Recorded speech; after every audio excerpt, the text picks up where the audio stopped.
want my hair I gotta to get a grow. shape up, What's man. the deal When with it gets to my my ear, hair? trying to Why do you guys get me It dries out my It's just hair. hair. It'll grow back. my hair. What makes our hair grow, break, straighten, and kink? The secret is in the biochem details of our hair and scalp. Our hair grows best when there's a level balance of water, sebum, which is our hair's natural oil, when it's pH balanced, meaning not too acidic and not too basic, and when our scalp is clear of excess oil and naturally shed skin cells. Our hair breaks when the outer protective layer of our hair, the cuticle, is damaged and lifted.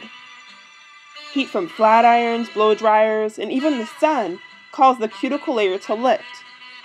Chemicals with high pH levels, such as perms, relaxers, hair dyes, and shampoos, cause the cuticle to lift as well. With the cuticle lifted, the interior muscle of our strands, called the cortex, becomes exposed and weakened. And since each hair is held together by a chain of chemical bonds in the cortex, a weakened chain results in easier hair breakage. But we can avoid breakage by limiting our hair's exposure to heat and chemicals. Our hair kinks because of the shape of our follicles. They can be thought of as the seeds producing each strand. Circular or tube-shaped hair follicles will produce straight hair textures. Our follicles are ovular or flattened, creating our intricately curly, kinky hair. Our follicles also produce a unique pattern of protein bonds in our strands, and that unique pattern of protein bonds is what allows our strands to hold the shape and return to its kinky curly shape. Thus, our hair straightens when the unique pattern of protein bonds is rearranged or broken. Things like heat and basic chemicals lift the outer cuticle layer of our strands and break down the glue, the disulfide salt and hydrogen bonds that hold our protein pattern in shape. Low-strength heat and chemicals like water and soap only change the curly pattern temporarily. But high-strength heat and chemicals like hot searing flat irons and relaxers will break these shape-forming patterns permanently.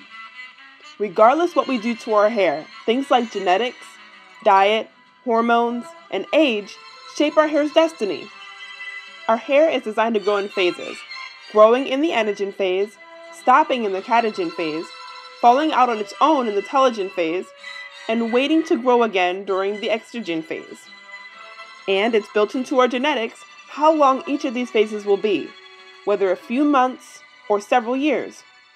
Even the maximum potential of our hair length, our so-called terminal length, is somewhat scripted by how many years the growth anagen phase lasts. But we still play a role. Our hair may grow for a set amount of time, but whether or not we keep those strands healthy enough to stay attached while they grow is entirely up to us. Continue learning at understandingblackhair.com, the place with answers to reconcile us and our kinks.